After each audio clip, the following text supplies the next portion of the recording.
Dios les refuta esa falsa filosofía de que puedes hacer con tu cuerpo lo que tú quieras. Y en 1 Corintios 6:9, en la versión en lenguaje sencillo, que es la versión que voy a leer yo, ahí Pablo les dice lo siguiente a los corintios. Dice 1 Corintios 6:9, no se dejen engañar, refiriéndose a esa filosofía dualista, ¿sí? No se dejen engañar, les dijo. Ustedes bien saben que los que hacen lo malo no participarán en el reino de Dios. Dice Pablo, me refiero a los que tienen relaciones sexuales prohibidas. Me refiero a los que adoran a los ídolos. Me refiero a los que son infieles en el matrimonio. Me refiero a los hombres que se comportan como mujeres. Me refiero a los homosexuales, a los ladrones, a los que siempre quieren más de lo que tienen, a los borrachos me refiero, a los que hablan mal de otros, y me refiero también a los tramposos. Ninguno de ellos participará del reino de Dios. En el versículo 11, el apóstol Pablo continúa diciéndole a los corintios, después de darle una breve lista, dice así, y algunos de ustedes eran así. O sea, algunos de ustedes vivían como ladrones, como estafadores, eran pervertidos sexuales. Algunos de ustedes eran así, pero Dios les perdonó. Les perdonó esos pecados y los limpió y los hizo parte de su pueblo. Todo esto fue posible por el poder del Señor Jesucristo y del Espíritu de nuestro Dios. Versículo 12. Algunos de ustedes dicen, una versión dice, sin embargo, algunos de ustedes siguen pensando, siguen diciendo, soy libre de hacer lo que quiera.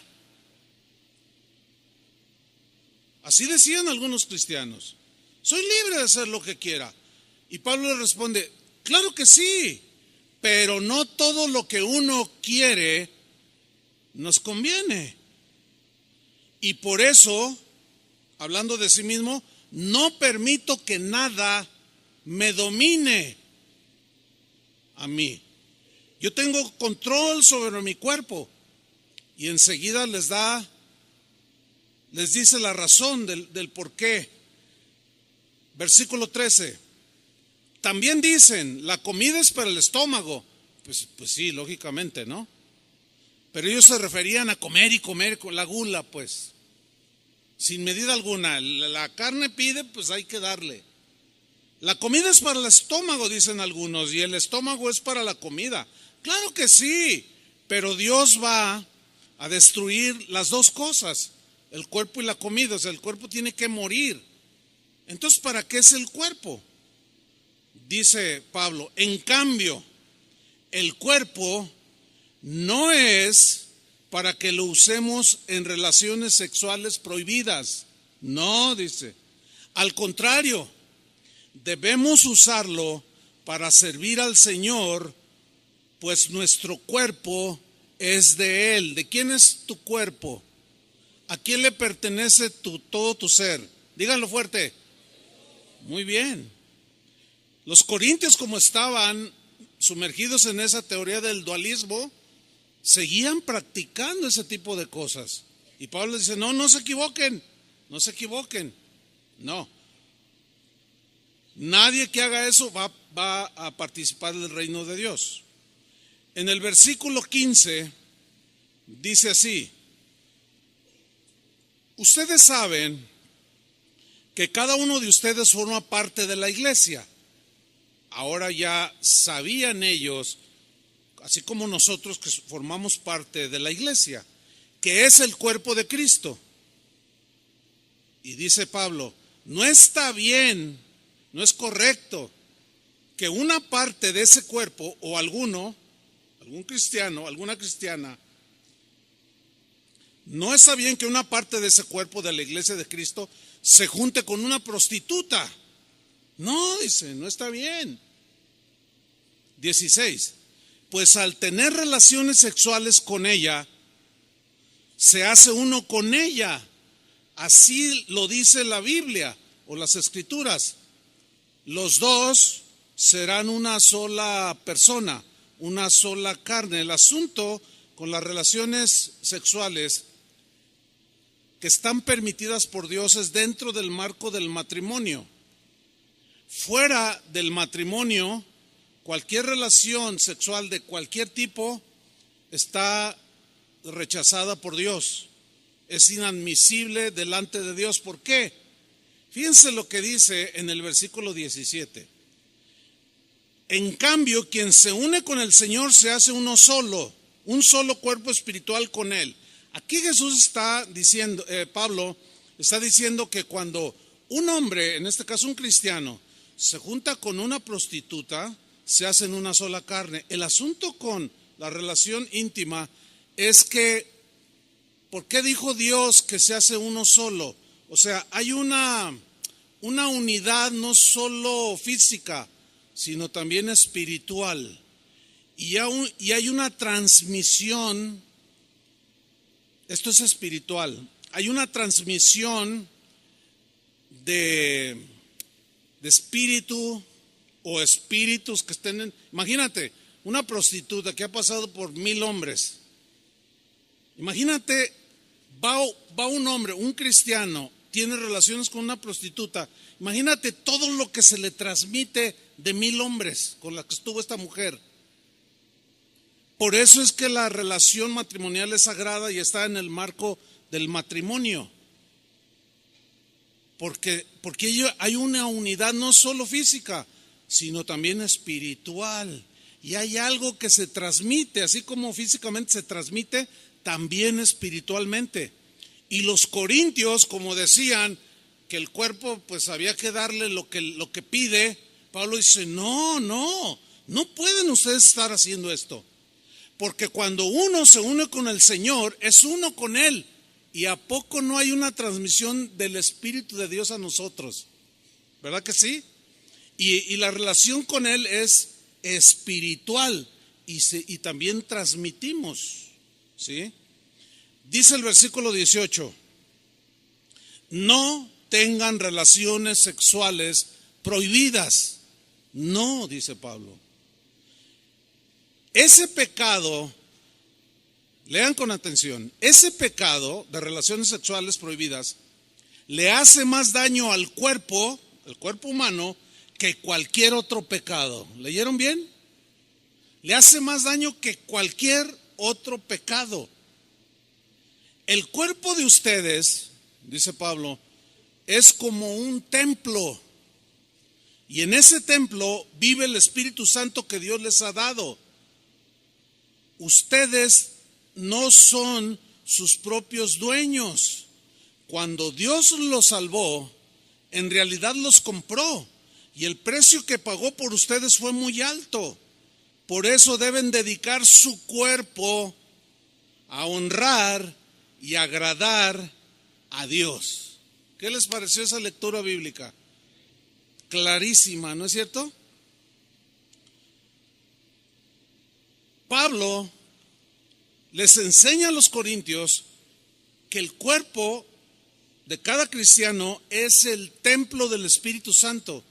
Que cuando tú te convertiste a Cristo, cuando naciste de nuevo, dice la Biblia que Jesús dijo que Él y el Padre con el Espíritu vendrían y harían morada en la vida del cristiano. Es decir, Cristo y el Espíritu Santo viven dentro de nosotros. Por consiguiente, nosotros somos un templo, una habitación de Dios. Y ese templo tiene que estar limpio. Ese templo tiene que honrar a Dios. De ahí que toda perversión de tipo sexual está rechazada por Dios.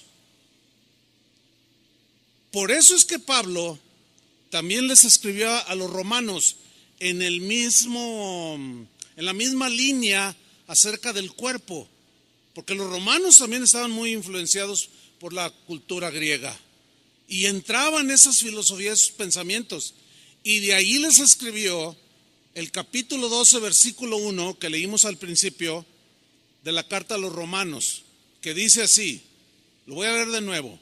Así que, hermanos, noten que está dirigido a cristianos. Así que, hermanos, os ruego por las misericordias de Dios. Os ruego, había un ruego, una petición muy encarecida de parte del apóstol Pablo, que comprendía perfectamente la seriedad de este asunto. Y él apeló a un ruego.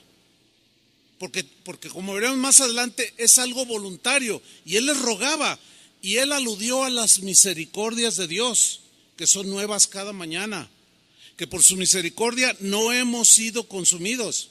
Y él apela a la misericordia de Dios y dice, yo les ruego, cristianos, así como recibimos todos los días la misericordia de Dios, por esas misericordias de cada día, de la cual no debemos de abusar, yo les ruego que presentéis vuestros cuerpos en sacrificio vivo, santo, o sea, exclusivo para Dios. Ese sacrificio tiene que ser apartado para Dios, que es nuestra propia vida, incluyendo nuestro cuerpo, y ese sacrificio vivo, voluntario, es agradable a Dios. Pero luego viene una frase a continuación que la vamos a estudiar. Dice, que es vuestro culto racional. ¿Qué significa que nosotros presentemos nuestro cuerpo en sacrificio vivo, que le agrade a Dios, que sea un sacrificio santo, por medio de un culto racional? Bueno, vamos a estudiar estas dos palabras, culto y racional. Muy bien. Número 1, la palabra culto viene del griego letreia. Y este término griego habla de algo que se hace, pero de manera voluntaria, nunca obligada. Es decir, nadie, ni siquiera Dios, nos obliga a que nos ofrezcamos a Él en sacrificio vivo. No. Él apela al amor que Él ha tenido por nosotros y que nosotros le correspondamos. Entonces se refiere a algo que se hace de manera voluntaria, algo que se debe de entender como un servicio a Dios en todas las áreas de nuestra vida, y se refiere a aquello a lo que una persona dedica toda su vida para realizar algo. Por ejemplo, un atleta olímpico que se prepara para participar en una carrera. Vamos a poner el ejemplo de un maratón. Este atleta quiere ir a las Olimpiadas. Cada 4 años se celebran. El primer año, o sea, después de las Olimpiadas, ya inicia su preparación y pasa 1 año, 2 años, 3 años, 4 años dedicado única y exclusivamente a ejercitarse, a estar en forma para participar, cuando menos con honra, en la carrera de un maratón. Pero ese atleta, para llegar a una forma, digamos, óptima, que rinda y que honre ese deporte, él durante esos 4 años y toda la vida que dure compitiendo, se abstiene de muchísimas cosas para cuidar su cuerpo, que lo está dedicando al deporte. Entonces, un atleta de alto nivel va a dejar a un lado el pozole, las tortas ahogadas, el alcohol, el tabaco. ¿Por qué? Porque tiene que cuidar su cuerpo, que es el que va a rendir en el momento. Ustedes todos sabemos de lo que nuestra gloriosa selección nacional hizo un día antes de participar en el Mundial, o 2 o 3 días antes de participar en el Mundial. ¿Qué hicieron? Se fueron de borrachera, se fueron con mujerzuelas, por eso no rinden, deshonraron el fútbol. En lugar de cuidarse, hicieron todo lo contrario. Son atletas fracasados. Ellos debían de estar dedicados en cuerpo y alma y espíritu a la competencia, pero no lo hicieron. Y se ve inmediatamente que los que quedaron en los primeros lugares, esos totalmente dedicados. Bueno, esa es la idea aquí de culto, hacerlo de una manera voluntaria, pero ofreciendo tu cuerpo, absteniéndote de las cosas que te van a eliminar de la carrera. ¿Me estoy explicando? Este es un principio fundamental de la vida cristiana. Es un principio fundamental. El verdadero culto o servicio a Dios, la verdadera adoración a Dios, es ofrecerle nuestro cuerpo, nuestra alma, nuestro espíritu. Y esto es todos los días, no solamente un par de horas o 3 horas el día domingo, no, porque el verdadero culto, que es voluntario, el verdadero servicio a Dios, no consiste en ofrecerle rituales. No. Yo me acuerdo cuando mi mamá me mandaba a misa, pues no me gustaba ir a la misa. Entonces me hacía allí medio el que se me iba el tiempo, pero llegaba la bendición. ¿Sí se acuerdan? Porque muchos lo hacían. Llegaban al último, a la bendición, cuando el sacerdote daba la bendición. Y ya uno llegaba 3 minutos antes y ponía uno carita de San Martín de Porres y se ponía uno así, ¿verdad? Y reciban la bendición, decía el sacerdote. Y bendecía con sus manos. Y todos, amén, ¿verdad? Entonces yo salía y mi mamá me preguntaba, ¿fuiste a misa? Le dije, ya cumplí. Fíjense cuál era la idea. Hacer ritual. Algunas señas, hacer algo ritualista, pero nada que saliera del corazón. No. ¿Se acuerdan cuando Jesús tuvo aquella plática con una historia que no hace mucho estudiamos, la historia de Jesús y la samaritana? Dame de beber, le dijo Jesús. Y él le contesta, ¿cómo me pides a mí de beber? Los judíos y los samaritanos no nos tratamos entre sí. Mira, si tú tomas de esta agua, le dice Jesús, vas a volver a tener sed. Pero si bebes del agua que yo te daré, no tendrás sed jamás. La mujer le contesta, Señor, dame de esa agua.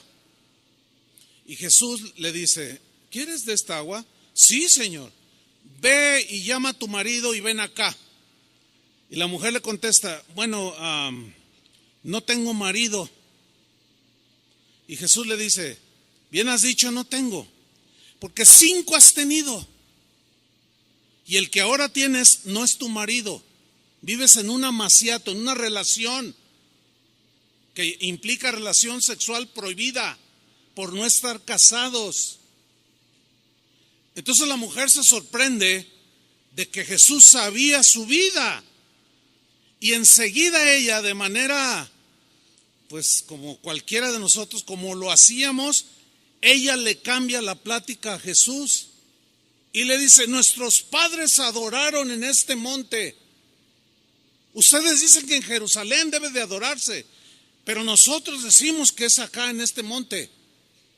Y Jesús le responde, mira mujer, la hora viene y ahora es cuando los verdaderos adoradores adorarán no en un templo hecho de manos, no en un lugar específico, sino la adoración será en espíritu y en verdad, porque nosotros somos templos y Dios habita dentro de nosotros.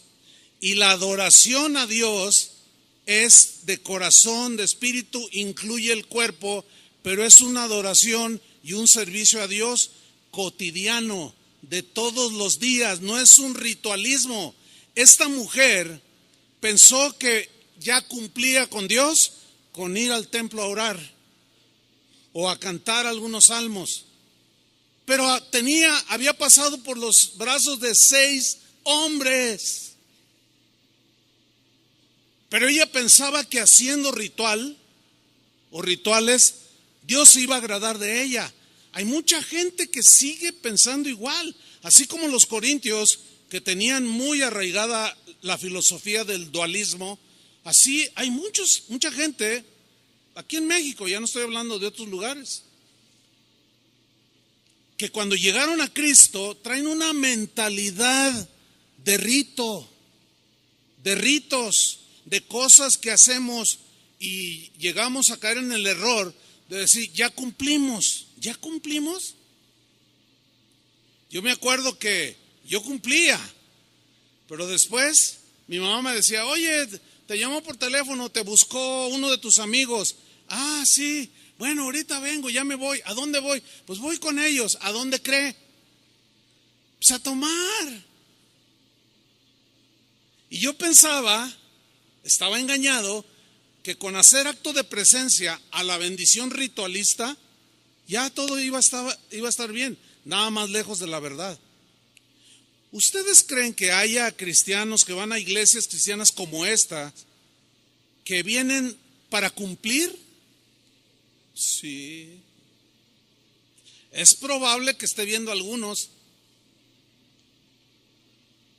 porque sus vidas no son lo que Dios espera que sean. Pero el concepto bíblico, lo que Jesús quiso decir cuando dijo, la hora viene y ahora es cuando los verdaderos adoradores adoran en espíritu y en verdad, Él se refiere a esa acción voluntaria, pero que involucra todo tu ser, todo tu tiempo, las 24 horas del día, que implica que cuando tú vas al trabajo, Cristo va en ese templo, que eres tú. Cuando vas a la escuela, Cristo va en ese templo. Cuando vas al centro comercial, cuando vayas a donde vayas, tú eres un templo y Cristo está dentro de ti. Y tú ofreces tu pensamiento, tú ofreces tu cuerpo en sacrificio vivo, absteniéndote de las cosas que ensucian la casa de Dios. ¿Están entendiendo? Pablo dijo en 1 Corintios 10:31, si pues coméis o bebéis o hacéis otra cosa, hacedlo todo para la gloria de Dios. A ver, cuando venimos aquí, pues nos portamos bien. El asunto es que el término, la palabra culto, habla de servicio continuo. La pregunta entonces sería, cuando salimos de aquí, ¿qué hacemos? Mañana lunes, pues a trabajar o a la escuela. Pero cuando vamos al trabajo o a la escuela y ya estamos ahí en la escuela o en el trabajo o donde sea, ¿qué hacemos? ¿Cómo pensamos? ¿Cómo reaccionamos? Vuelvo a tomar Romanos 12, versículo 1. Así que, hermanos, os ruego por las misericordias de Dios, que presentéis vuestros cuerpos en sacrificio vivo, voluntario, santo, exclusivo para el Señor. Es un sacrificio que le agrade a Dios de tu cuerpo, de tu vida, que es vuestro ¿qué? Culto racional. Bueno, ya estudiamos lo que es el culto, es el servicio continuo de manera voluntaria. Pero luego viene otra palabra que es racional. A ver, digan todos racional. Bueno, esta palabra racional viene de una palabra griega, logikos. Logikos, de ese vocablo se deriva la palabra lógico. Sígame con mucha atención. Entonces lo que está diciendo Pablo es: ofrezcan sus cuerpos en sacrificio voluntario, vivo, algo que separado para Dios, que le agrade a Dios, que es un servicio que va conforme a la razón, porque el lógico tiene que ver con la razón, tiene que ver con lo razonable, con la razón y con lo razonable en relación con qué, con quién, con la voluntad de Dios que está expresada en las Escrituras. Es decir, nuestra adoración y servicio a Dios tiene que ser por lógica, de acuerdo a lo que Dios es. Y la Biblia dice que Dios es santo, por ejemplo. ¿Cómo tiene que ser nuestro servicio, nuestra vida? Santa. Sed santos porque yo soy santo. Nuestra adoración y servicio a Dios tiene que ser por lógica, de acuerdo a lo que Dios demanda de nosotros. Nuestra vida debe de ir en una lógica de acuerdo con lo que decimos ser. ¿Qué somos? Díganlo. Cristianos. Entonces nuestra vida tiene que ir en una lógica con lo que decimos ser. ¿Qué decimos que somos? Cristianos. Nuestra vida tiene que llevar una lógica conforme a lo que decimos creer. ¿En qué creemos? En la palabra de Dios. Tenemos que ser razonables y lógicos en ese sentido. Les voy a hacer una pregunta. Yo sé que me la van a poder contestar y les voy a poner una palomita, porque trataré de ser claro en la pregunta. Es esta. A ver, ¿es lógico que la iglesia cristiana en general permita que entre sus miembros que asisten a sus congregaciones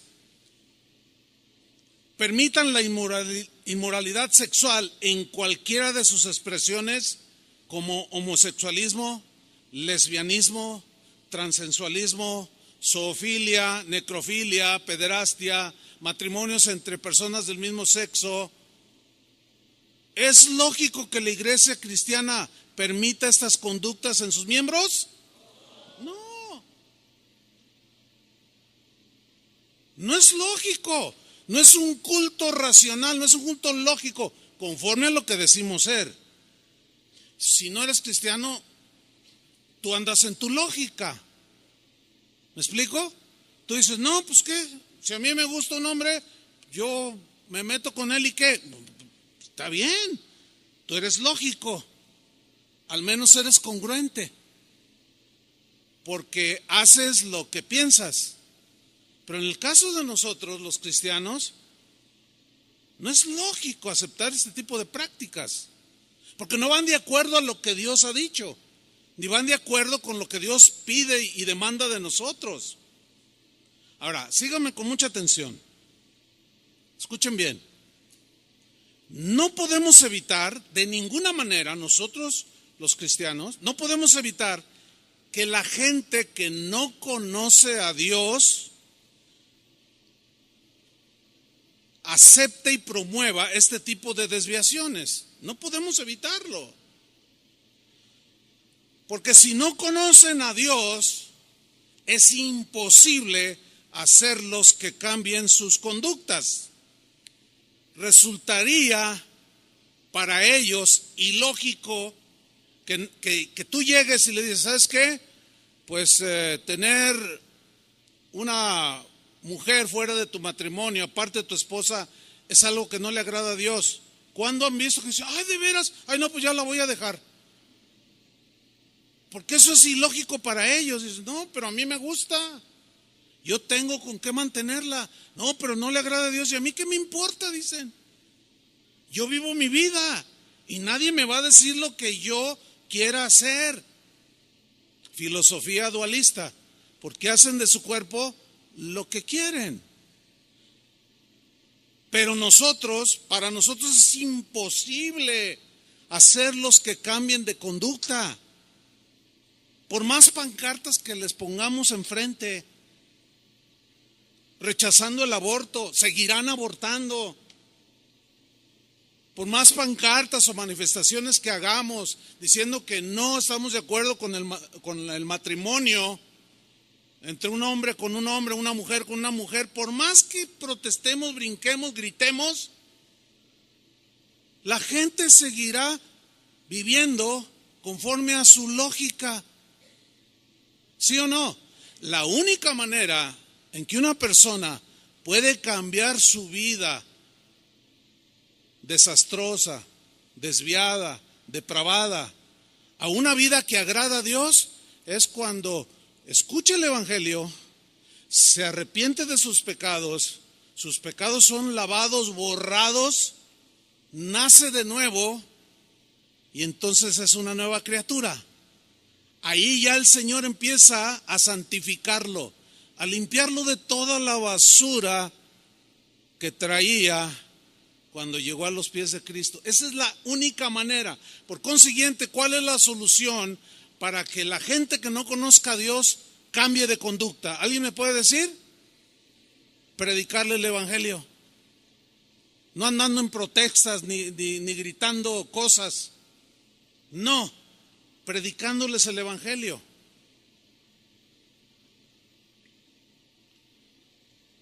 Esta gente sin ley de Dios que los gobierne, porque se gobiernan a sí mismas, hacen leyes para hacer legítimo este tipo de prácticas que son aberrantes. Pero para Dios seguirán siendo prácticas prohibidas. Para Dios seguirán siendo prácticas ilegítimas. Y alguien podrá decir, sí, pero yo no creo en Dios, yo soy ateo. Bueno, el hecho de que una persona sea atea no significa que Dios no existe.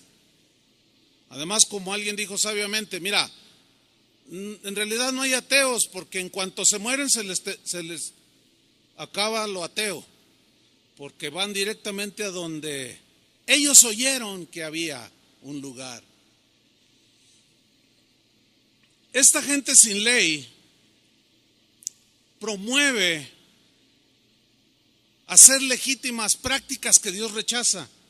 Por consiguiente, sus vidas no glorifican a Dios. Pueden tener rituales, pueden amarrarse una penca de nopales en la espalda e irse de rodillas a no sé dónde. Pueden rezar 20,000 Padres Nuestros, pero seguir siendo y siguen siendo rechazados por Dios. ¿Por qué? Porque eso no agrada a Dios. Así de sencillo. Hace unos años recibí una carta. Escuche con atención esto. En esa carta estaba firmada por un pastor en Estados Unidos.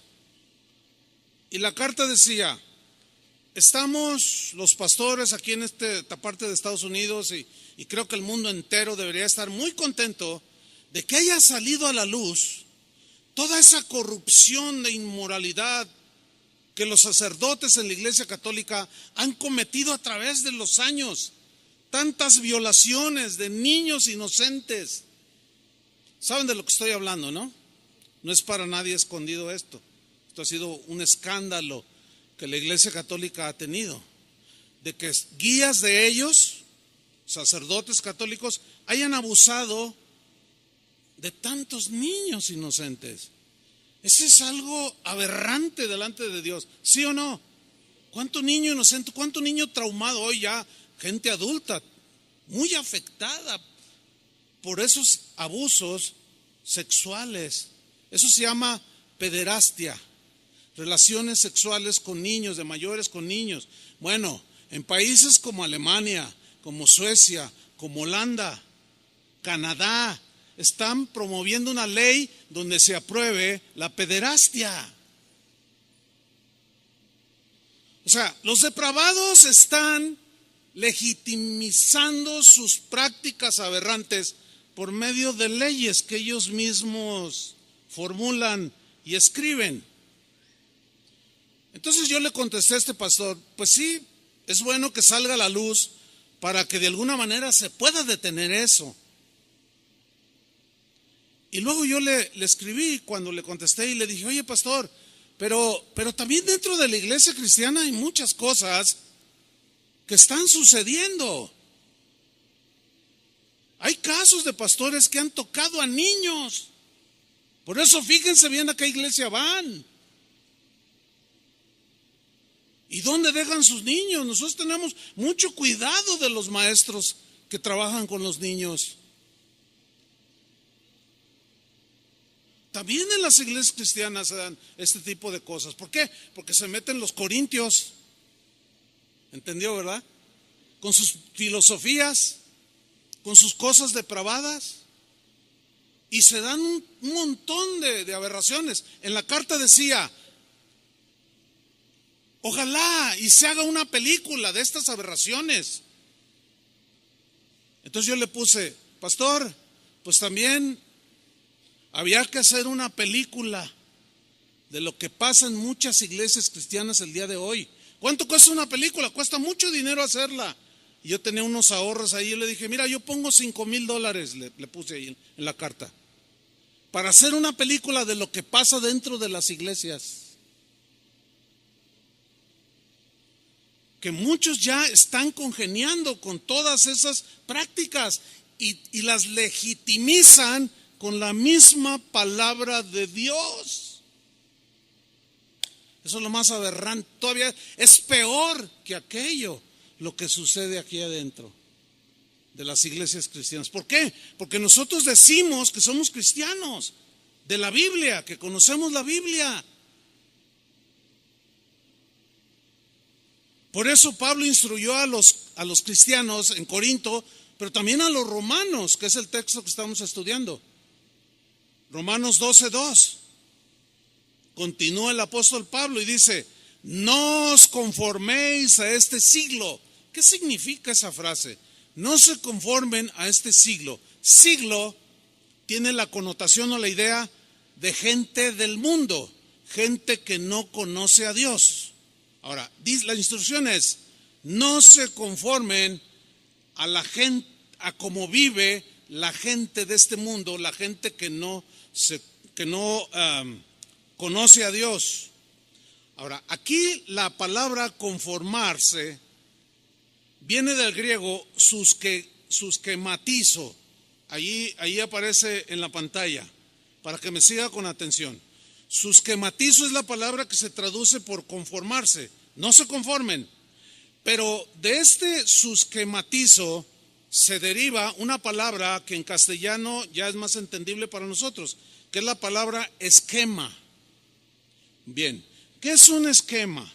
Un esquema es la representación mental, eso dice el diccionario, o imaginaria de un proceso en el que aparecen relacionadas de forma lógica sus líneas o rasgos esenciales o los conceptos que hacen que vaya en una lógica.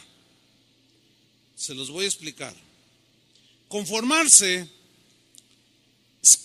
susquematizo, también se traduce por amoldarse, adecuarse, adaptarse, acomodarse. Bien, pregunta, ¿por qué las personas que no conocen a Dios hacen leyes para legitimizar prácticas aberrantes? ¿Por qué hacen leyes para legitimizar sus acciones? ¿Por qué? Bueno, simplemente porque ellos actúan de forma lógica en sus esquemas. ¿Está entendiendo? Conforme a su modo de pensar. Ellos, los que no conocen al mundo, los que son de este mundo, que Pablo dijo, no se amolden a ellos, no se adecúen, no se adapten, no se acomoden. Ellos son congruentes con su modo de pensar y lo plasman en leyes para legitimizar sus prácticas. Ellos son lógicos. O sea, a ver, aquí está un hombre que dice, no, pues ¿qué tiene que se case un hombre con un hombre? Pues es muy de ellos. Pero pues la gente rechaza eso. No, vamos a hacer una ley. Y toda la gente aplaude. Y los periodistas y los de opinión pública y muchos políticos aplauden y dicen, wow, ya estamos llegando como Holanda, ya estamos siendo como Canadá, los Estados Unidos, que están legitimizando todo ese tipo de prácticas. Entonces ellos están obrando conforme a su lógica. ¿Me estoy explicando? Son congruentes con su modo de pensar. Pero la amonestación para nosotros es contraria a lo que la gente del mundo vive. El esquema para nosotros es diferente. Romanos 12:2. No os conforméis a este siglo. Es decir, no se amolden, no se adecúen, no se adapten, no se acomoden a la forma de pensar de la gente que no conoce a Dios. Sean lógicos conforme a sus esquemas cristianos. Sean lógicos. 3 versiones del versículo Romanos 12:2, se los voy a leer. En la versión Palabra de Dios para Todos dice Romanos 12:2, y no vivan ya como vive todo el mundo. Versión en lenguaje sencillo, no vivan según el modelo de este mundo o el ejemplo de este mundo. Versión en lenguaje actual, no sigan la corriente del mundo en que vivimos. ¿Por qué? Porque los esquemas de este mundo son contrarios a los esquemas de pensamiento cristiano. Se oponen, riñen entre sí, se contraponen y ahí es donde se genera el conflicto. ¿Sí? Los esquemas del mundo o de la gente que no conoce a Dios, fíjate, sus esquemas son cambiantes, son volubles, son inconstantes, son frívolos, cambian a cada rato. Sus acciones son según los pensamientos que gobiernan las mentes de las personas en su actualidad. Por ejemplo, lo que hoy piensan los jóvenes respecto a la vida, la sexualidad, la libertad, es muy distinta a los jóvenes de hace 50 años. Entonces, como ellos dicen que el hombre va evolucionando, hay que ir cambiando los esquemas de manera constante. Los jóvenes de hace 50 años pensaban muy diferente a los jóvenes de hoy respecto a la sexualidad, por ejemplo. Muy distinto. Pero como la maldad en el corazón del hombre se está multiplicando, lo que estaba muy adentro está saliendo sin vergüenza, sin atajo alguno, sin límite alguno, pues la gente se acomoda a lo que está oyendo cada rato.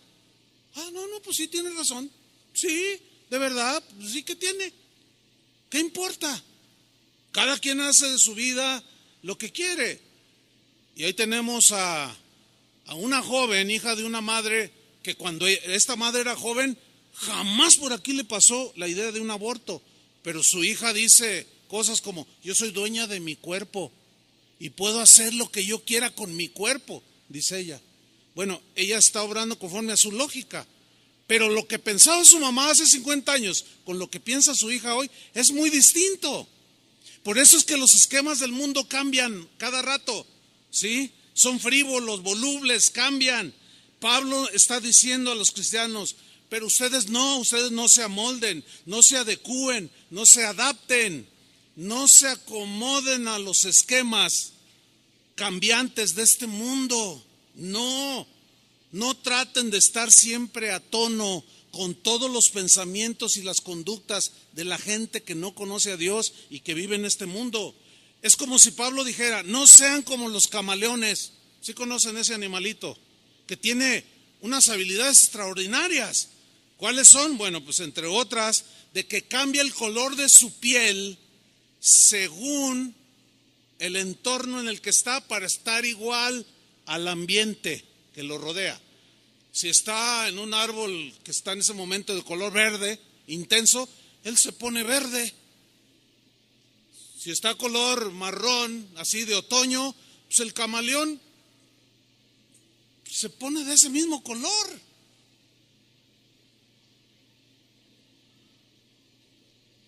En el mar hay un montón de animales, de peces seres vivos que toman la forma de una piedra. O sea, se hacen al entorno. ¿Me estoy explicando? Claro, ellos lo hacen para evitar los depredadores. Y ven y dicen, no, ahí está una piedra, pero no, es un pez que se transforma de acuerdo a lo que está a su alrededor. Y para nosotros, Pablo nos dice, no sean como los camaleones. O sea, hoy piensan de una manera la gente de este mundo y tú te haces un camaleón y piensas igual que ellos. Y al rato, en 10 años, cambia el esquema de pensamiento y te vuelves luego verde y luego azul y luego rojo. No, dice, para nosotros no es eso. Nosotros tenemos que ser constantes, firmes en los esquemas de Dios. La Constitución Política de los Estados Unidos Mexicanos, que se conoce como la Carta Magna, o sea, la carta más importante escrita, esa carta, en ella contiene artículos que gobiernan las vidas de los habitantes de este país.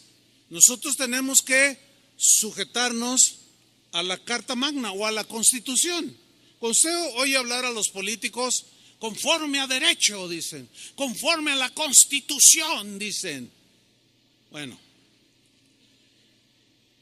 nuestra Constitución, déjeme darle algunos datos breves, fue creada por los llamados constituyentes en 1917. Se escribió nuestra Carta Magna o la Constitución Política de México. Es decir, que a la fecha tiene 101 años de existencia. Hay muchos mexicanos, juristas, penalistas, políticos, que se sienten súper orgullosos de la Constitución política que rige este país. Y presumen de ser una de las más completas, de ser una de las más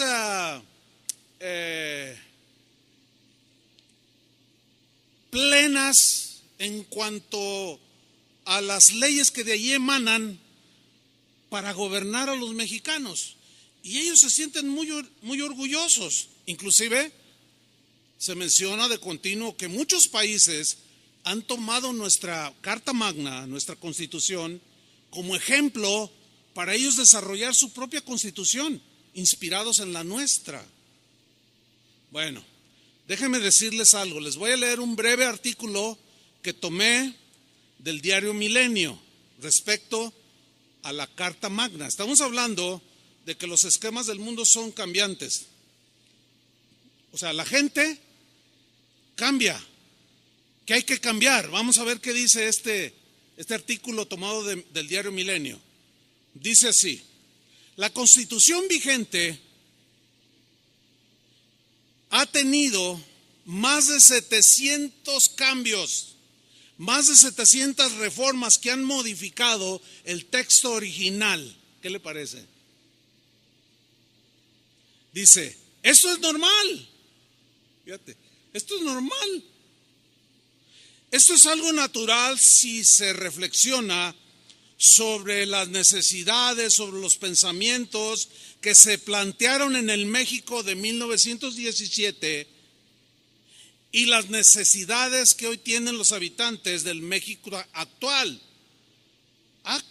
Cambian muchas cosas. Por lo tanto, nuestra Carta Magna necesita ser cambiada, renovada, ajustada, le quitan, le ponen, le añaden. De los 135 artículos, 136 que contiene nuestra Constitución en su texto original, solo 22 se mantienen intactos. O sea, la que nos rige, llega un momento en que estás anticuada, no te adecuas a como hoy están pensando ni los jóvenes, ni los de tendencias sexuales de cualquier tipo. Entonces, te vamos a borrar algunas cositas, te vamos a cambiar, te vamos a añadir, lo hacemos ley y viva México. ¿Qué manera de pisotear nuestra Carta Magna? ¿Sí o no? Esa Carta Magna, además de cambiarla, muchas veces, a cada rato, se dice que el presidente actual es el que más reformas le ha hecho a nuestra Constitución. Más de 130 reformas, cambios. Imagínate nomás. ¿A qué te vas a agarrar? ¿A qué nos vamos a asir los habitantes de este país?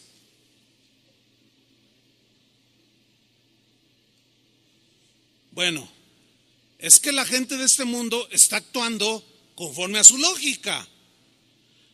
Por eso cambian las leyes, para hacerlas legítimas. Ellos son congruentes con su modo de pensar y de vivir. Y si es rojo el mundo, ellos se hacen rojos. Si es verde, como el camaleón, se hacen verdes. Si se hace azul, se hacen azul. Se acomodan, pues. Pero en el caso de nosotros, para nosotros los cristianos, ¿cuántos siguen siendo cristianos? Para nosotros la palabra de Dios nunca cambia. La palabra de Dios nunca cambiará su modo de pensar, nunca cambiará su significado. Su esquema es un esquema perfecto, incambiable. La Biblia es nuestra Carta Magna, que no cambia, que no se adapta a nuestros pensamientos. No, Jesucristo es el mismo de ayer, de hoy, por los siglos. Jesucristo mismo dijo, el cielo y la tierra pasarán, envejecerán, pero mi palabra siempre estará vigente, nunca cambiará. Los que tienen que cambiar son ustedes, nosotros.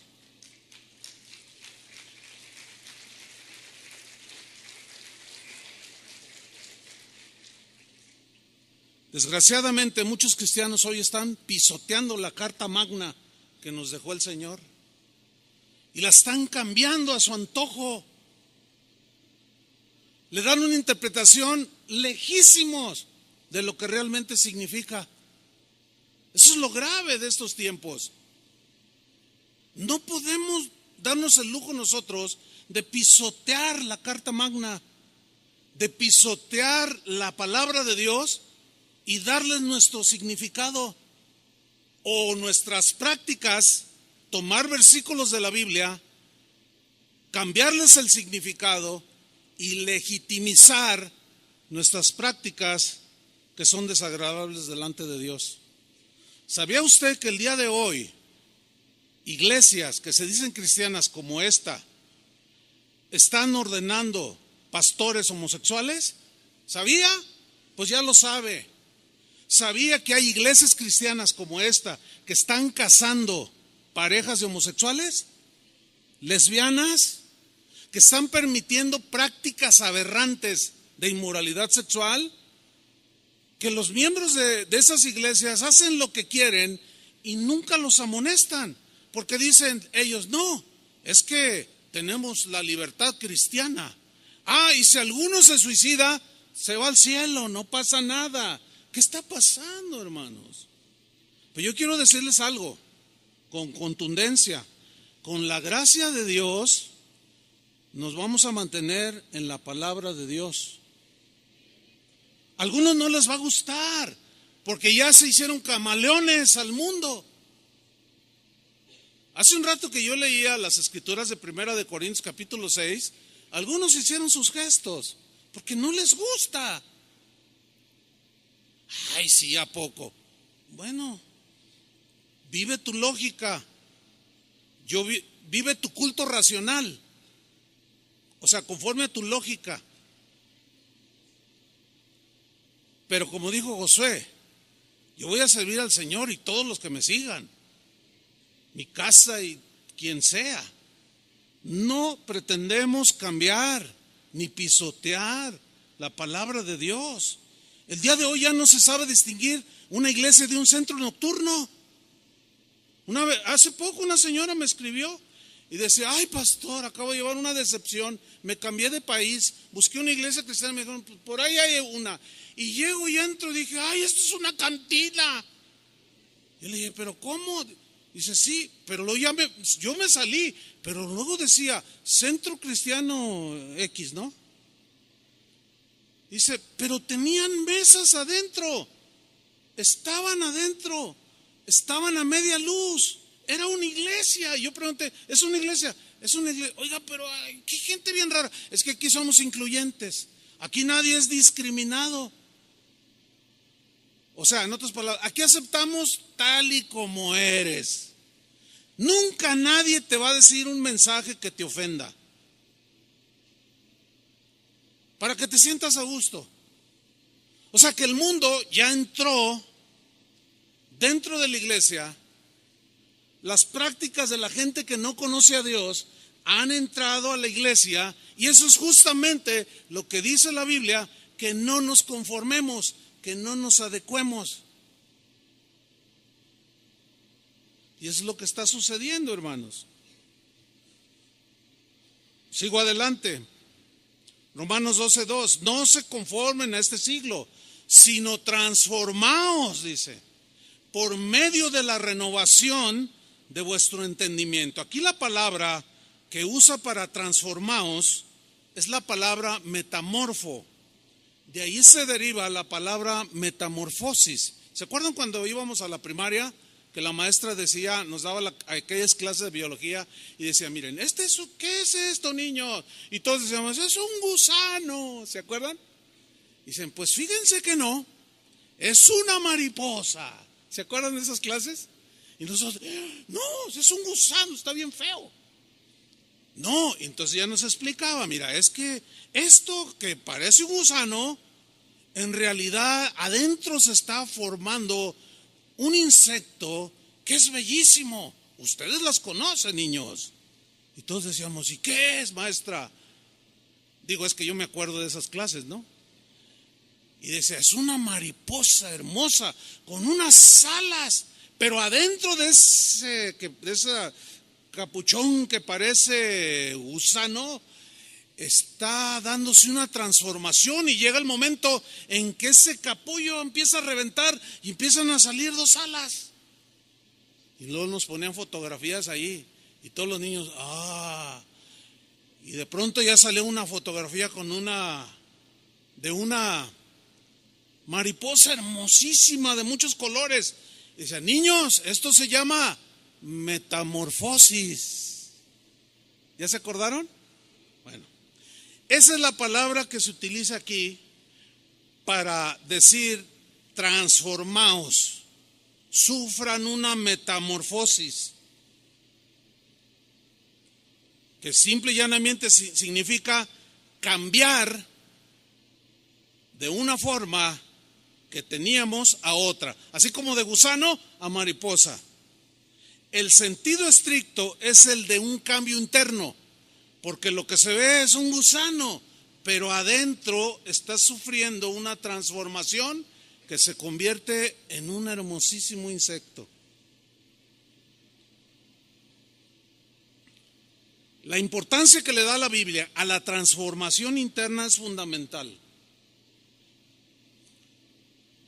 tú eres lo que eres. Hay un dicho que dice que el hábito, ¿qué? No hace al monje. O sea, no porque te pongas un hábito ya eres monje. Bueno, ese es un dicho que tiene su sabiduría y la voy a aplicar ahorita. No porque vengas aquí ya eres cristiano, ¿verdad? No porque le des una patada a la pelota ya eres futbolista, ¿verdad que no? No porque te metes a una cochera eres un auto. No. Sin embargo, la Biblia le da un énfasis a la transformación interna, a la metamorfosis de adentro hacia afuera, porque lo que somos en realidad es lo que está dentro. Esa es nuestra realidad. Lo que pensamos es lo que realmente somos. Miren, en la tarde yo puedo irme a jugar fútbol y me pongo un atuendo. Me pongo una camiseta de las Chivas o de la América, me pongo unos zapatos de fútbol, unos shorts y me llevo un balón, si soy portero, unos guantes y todos dicen, se va a jugar fútbol. Bueno, termino de jugar fútbol y en la noche tengo una boda y me pongo un traje de acuerdo a la ocasión. Bueno, yo sufrí una transformación en unas 3 horas de un atuendo de futbolista a un atuendo formal para una celebración de una boda. Pero yo sigo siendo la misma persona. Entonces lo externo no es lo que está pidiendo el Señor que sea transformado.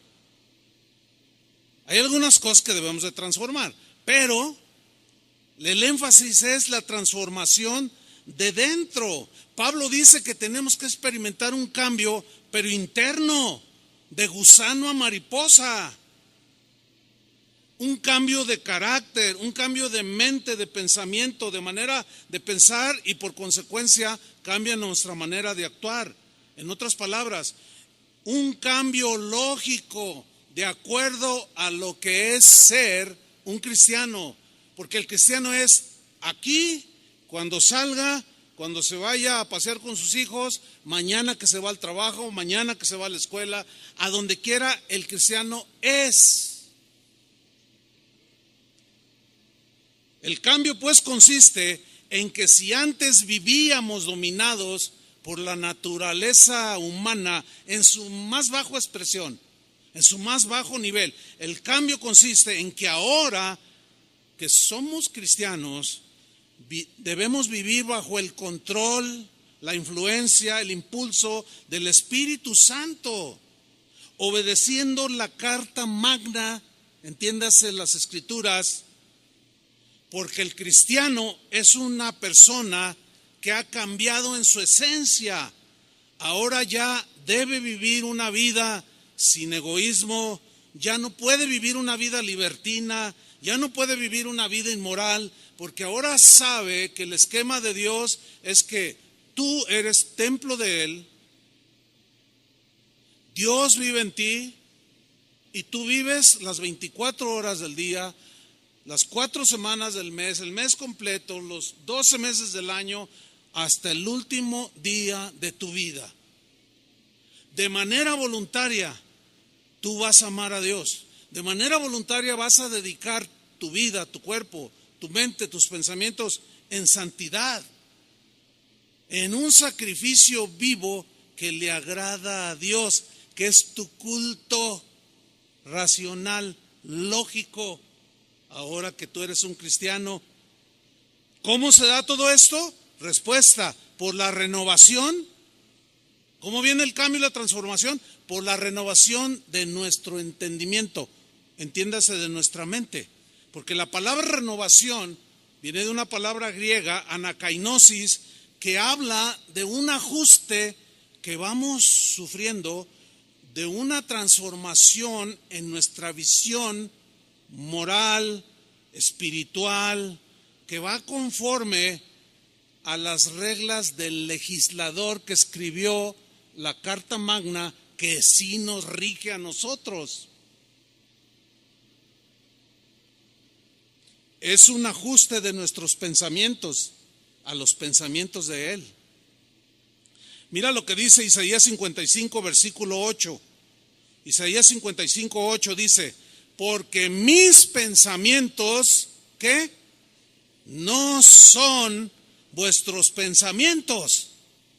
Imposible, porque nosotros venimos de la naturaleza caída, venimos llenos de filosofías como el dualismo, como el libertinaje, como el anarquismo. Dice, no, mis pensamientos no son vuestros pensamientos, ni vuestros caminos mis caminos, dijo Jehová. Como son más altos los cielos que la tierra, así son mis caminos más altos que vuestros caminos, y mis pensamientos son más altos que vuestros pensamientos. En síntesis, nosotros vamos de gusanos que se arrastran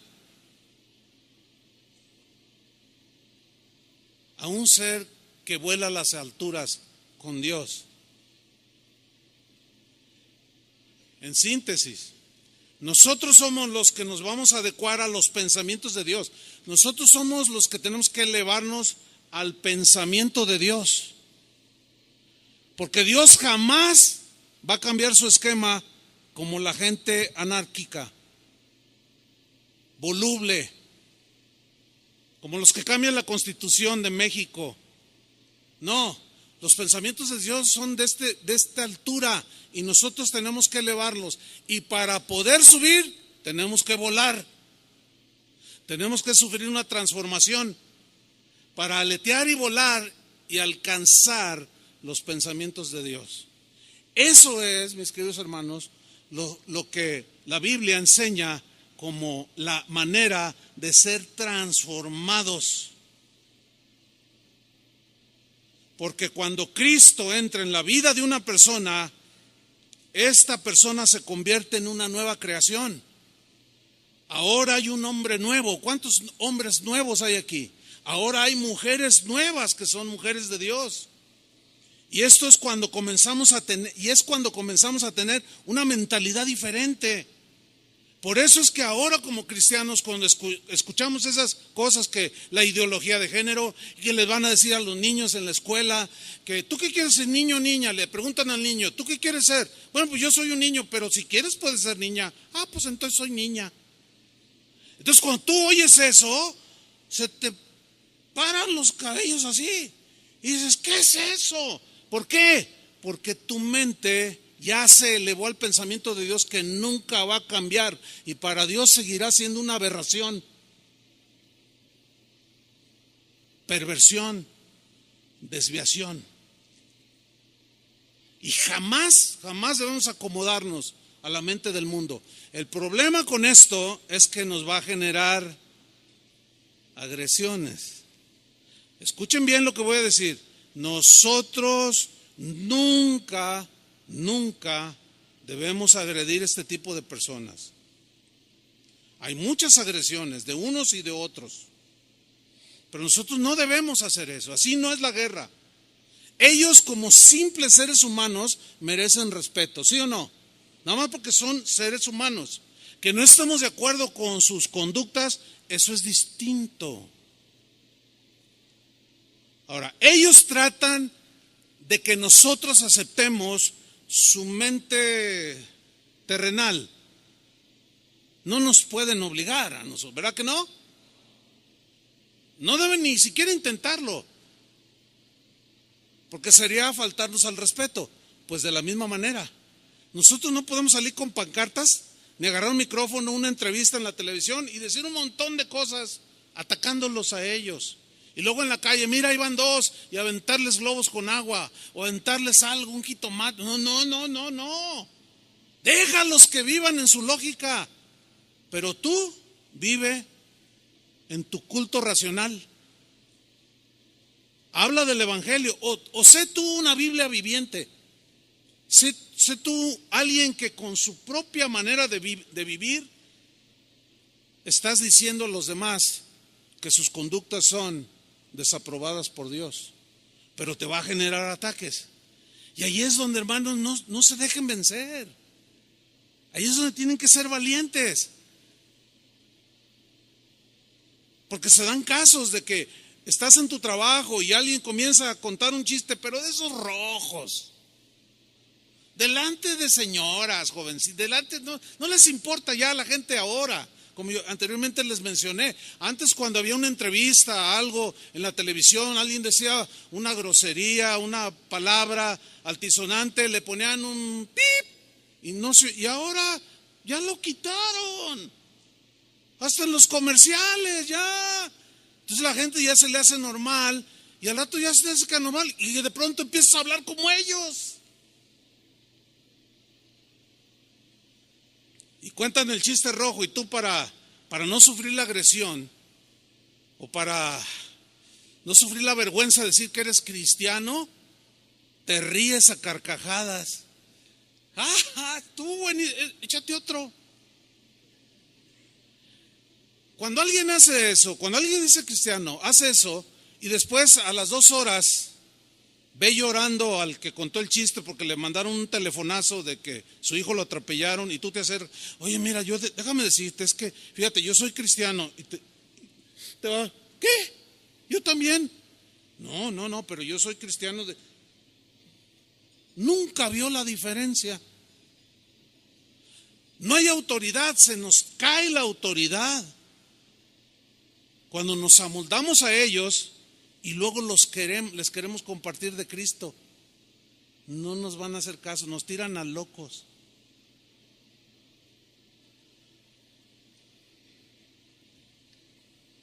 Por eso termina el versículo 2 diciendo, no os conforméis a este siglo o a la forma de vida de la gente de este mundo que no. Spinning through the neon haze, searching for forgiveness, but the rhythm pulls me under the tidal wave of sound, washing away the heartache. I'm finally unbound, lost in the electric currents, a symphony of light. Tonight I'm dancing with the shadows, and it feels so right.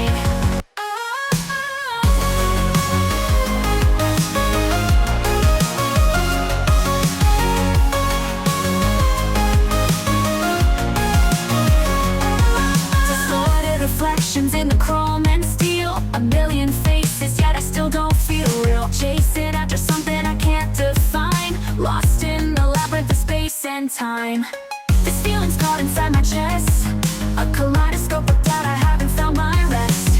Is this the echo of your touch or just my mind's distress? Spinning through the neon haze, searching for forgiveness, but the rhythm pulls me under the tidal wave of sound, washing away the heartache.